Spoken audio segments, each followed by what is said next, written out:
नमस्कार, मी पंजाब डक शेतामध्ये. तर या ठिकाणी येऊन शेतकऱ्याला एक अंदाज जाणार आहे. अचानक 4-5-6 म्हणजे 4 दिवस पाऊस राहिलेला आहे. ज्यांची कामं असेल तर तुम्ही रोटायटर करून घ्या. राज्यामध्ये मात्र मी पहिल्यापासूनच म्हटलं होतं 7 ते 14 मध्ये राज्यात मान्सूनचा पाऊस येणार आहे. तर केरळला देखील मान्सून सक्रिय झाला आणि पुढं प्रवासाकडे निघालेला आहे. त्याच्यानंतर आता ते महाराष्ट्राकडे येणार आहे. मात्र 7 तारखेपासून काही भागात 7ला सुरुवात होईल, दक्षिण महाराष्ट्राकडे पुन्हा 8ला पुढं सरकल, 9ला पुन्हा आणखी पुढं सरकल, असं सरकत पुढं सरकणार आहे. म्हणून हा अंदाज सर्व मग 14पर्यंत महाराष्ट्राच्या बऱ्याच भागामध्ये मान्सून दाखल होईल, म्हणून हा अंदाज लक्षात यायचा. म्हणजे सांगायचं झालं तर 7 तारखेपासून ते 14 तारखेपर्यंत राज्यात बऱ्याच भागामध्ये मान्सून व्यापलेला दिसेल, म्हणून हे देखील लक्षात यायचं. त्याच्यानंतर काय झालं की आता हे जे पाऊस आहे 7 तारखेला काय होईल, सुरुवात मात्र इकडून दक्षिण महाराष्ट्राकडून होईल. म्हणजे कोल्हापूर जिल्हा, सातारा जिल्हा, पुणे जिल्हा, त्याच्यानंतर इकडं अहिल्यानगर जिल्हा, बीड जिल्हा, धाराशिव जिल्हा, लातूर जिल्हा, परभणी जिल्हा, नांदेड जिल्हा, ह्या पट्ट्यामध्ये काय होईल, दक्षिण भागाकडून यावेळेस पाऊस येणार आहे. आणि तुम्हाला एक सांगतो, ज्या वर्षी ना दक्षिणेकडून मान्सून येतो, मुंबईकडे ना जाता जर मधातून शॉर्टकट आला तर त्याच्यामध्ये काय होतं, बीड जिल्ह्याला एक जास्त पाऊस पडतो, अहिल्यानगरला एक जास्त पडतो, त्याच्या जालना जिल्ह्याला एक पडतो, परभणीला पडतो, नांदेडला पडतो, लातूरला पडतो, धाराशिवला पडतो, सोलापूरला पडतो, सांगली, सातारा, सोलापूर, कोल्हापूर, पुणे ह्या भागात मग जास्त पडतो. पण हे जे पाऊस जर मुंबईकडून तिकडे गेला तर मग ते काय होतं, उत्तर महाराष्ट्राकडे जास्त पडतो. आणि हे जे बीड जिल्हा, लातूर जिल्हा, धाराशिव जिल्हा, अहिल्यानगर ह्या भागाला कमी पडतो. पण यावर्षी ह्या बीड जिल्ह्याला, अहिल्यानगरसाठी एक खूप आनंदाची बातमी, यावर्षीमध्ये दक्षिणेकडून मान्सूनमध्ये येईल आणि पुढे न जाता मधातूनच कट हाणल्यामुळे काय होईल, तुमच्या भागाची पेरणी लवकर लागेल. त्याच्यानंतर परभणी जिल्ह्यात देखील काय होणार आहे, हे पाऊस काय होणार, असा खालूनच म्हणजे दक्षिणेकडून असा पुढं सरकत येणार आहे. आणि ते फक्त काय होईल, थोडा नंदुरबार जिल्ह्यासाठी, धुळे जिल्ह्यासाठी थोडंफार कमकुवत राहील. पण त्यांना देखील काय होईल, ते मान्सून पुढं आल्याच्या नंतर त्यांना मात्र रिमझिम पाऊस त्यांना सुरू राहील. इकडे पाऊस सुरू झाल्यानंतर त्यांना रिमझिम पाऊस सुरू राहील आणि त्यांच्या रिमझिममध्ये जर ईदबल वर गेली तर ते शेतकरी पेरणीचा ते निर्णय घेतील.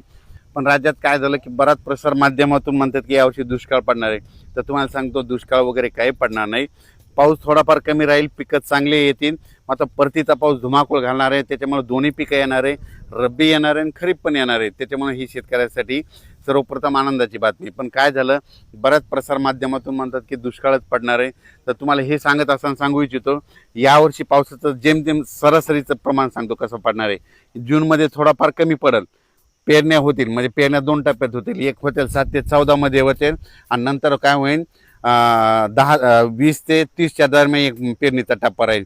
आणि त्याच्यामधून जर काही शेतकरी कोणाची वापसा नसली उरली तर मग 10 जुलै ते 15 जुलैमध्ये तिसरा टप्पा राहील. म्हणजे असे 3 टप्पे पेरणीचे राहणार. पहिल्यापासूनच मी सांगतो, म्हणजे 7 ते 14 मध्ये ज्यांच्याकडे ईदभर ओल गेली तर ते पेरणी करते. आणि त्याच्यानंतर 20 ते 30 मध्ये जिथं पाऊस पडला त्यांच्याकडे ईदभर ओली की ते पेरणी करते. आणि त्याच्यातून जर काही पाऊस नसला, ट्रॅक्टर नाही भेटलं, डिझेल नाही भेटलं, त्याच्यामुळे जर उरल्या तर 10 जुलै ते 15 म्हणजे असे 3 टप्पे पेरणीचे होते.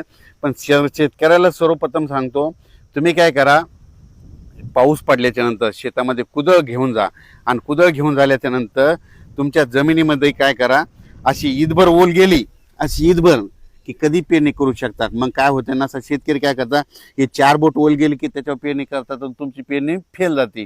म्हणून चांगली ईदभर ओल गेल्याच्या नंतर, पेरल्याच्या नंतर महिनाभर जरी पाऊस नाही आला तर ते तुमचं पीक उगवत आणि ते ताशी देखील लागतं. म्हणून माझ्या म्हणणं, शेतकऱ्यांनी पेरणी करत असताना स्वतःचा निर्णय स्वतःच घ्या. स्वतः शेतकरी खूप हुशार असतो, कारण की त्यांना आतापर्यंत त्याची जीवनच शेतीवर म्हणून त्यांना पेरणी करायची की नाही ते ठरवतो.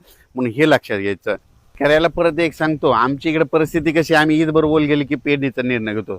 आपण आपलं जसं तुमच्या भागात कसं करतात तुम्ही तुमचा निर्णय घ्या आणि पेरणीचा आम्ही पाऊस येण्याचं, पाऊस कसा येणार त्याचं काम सांगू आणि तुम्ही तुमचा पेरणीचा निर्णय स्वतः घ्या. आणि बियाणे निवडत असताना आपल्या नातेवाईकाला, आपल्या स्वतःच्या अनुभवानुसार कुठं आपण स्वतः डोळ्याने पाहिल्यानंतर त्या बॅग निवडल्या तसेच बियाणे निवडा. 7 जून पासून जे काय होईल, तसं तर 6 तारखेला वातावरणात बदल होईल. पण 7 जूनला काय होईल, ते वातावरणात बदल होईल, लगेच मान्सूनचा पाऊस बऱ्याच भागामध्ये आलेला दिसेल. मग ते पाऊस मग काय होईल, दक्षिण महाराष्ट्राकडून जे इकडून आल्याच्या नंतर मराठवाड्याकडे येईल, पुन्हा विदर्भाकडे, ह्या इकडं यवतमाळ जिल्हा, नांदेड जिल्हा, चंद्रपूर, वर्धा, नागपूर, भंडारा इकडं असंच जाईल.